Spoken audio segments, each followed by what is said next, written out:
শুভ দুপুর বন্ধুরা, চলে এসেছি দুপুরবেলা। দেখে নিই আজকে আমাদের কি কি রান্না হয়েছে। চলো, এই যে ভাত, এখানে আছে আলু ভাতে, আলু ভাজা, আলুর চোখা আর কি। এটা শুকনো লঙ্কা, পেঁয়াজ, কাঁচা লঙ্কা সব ভেজে মাখা হয়েছে।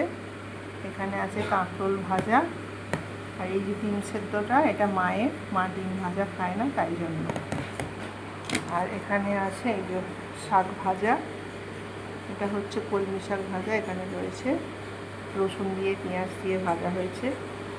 এখানে আছে মুসুর ডাল, আর এই যে পাঁপড় ভাজা, আর অবশ্যই রয়েছে এই যে আচার, আর রয়েছে কাসুন্দি। এই যে এখানে রয়েছে লেবু। আর এই যে মা, এখানে হচ্ছে ডিম ভাজা। এটা ছেলের ডিম ভাজা হচ্ছে, তার কারণ হচ্ছে পেঁয়াজ খায় না সেই জন্য। আর আমার আর ভাইয়ের এই যে পেঁয়াজ দিয়ে ভাজা হবে, এই যে মা ভাজছে। চলো, এই হচ্ছে আজকের আমাদের দুপুরের মেনু। সবাইকে আপাতত টাটা।